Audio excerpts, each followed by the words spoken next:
বন্ধুরা, চলে এসেছি আজকে শঙ্কুইদি হেসেলে। দেখো আজকে শঙ্কুইদি হেসেলে কি রান্না হচ্ছে। এখানে কিন্তু নিরামিষ লাউ ঘন্ট বসিয়েছি। এখানে 5 ফোড়ন, শুকনো লঙ্কা, তেজপাতা দিয়েছি ফোড়নে, আর লাউ বসিয়েছি, আর 4টে কাঁচা লঙ্কা চিড়ে দিয়েছি। কিন্তু এই ডালটা করবো আমি মুগ ডাল দিয়ে, আর একটু আদা দিয়েছি এতে। এখনো নুন হলুদ দিইনি, এখন দেবো নুন হলুদ। দিইনি, নুনটা অল্প দেবো, কিন্তু যেহেতু লাউটা মজে গেলে তো কমে যাবে। নুন নুন লাগবে খেতে, বেশি নুন হয়ে গেলে। তা দিয়ে দিলাম হলুদ। আদা তো বললাম আগেই আমি দিয়ে দিয়েছি।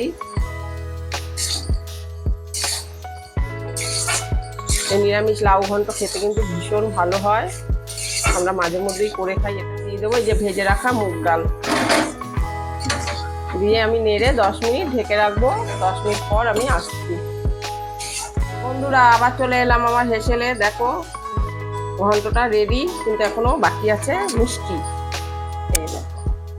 দিয়ে দিলাম আমি মিষ্টি, দিয়ে এখন একটু নাড়িয়ে নেব, তাহলে আমার মুগ ডাল দিয়ে লাউ ঘন্ট রেডি।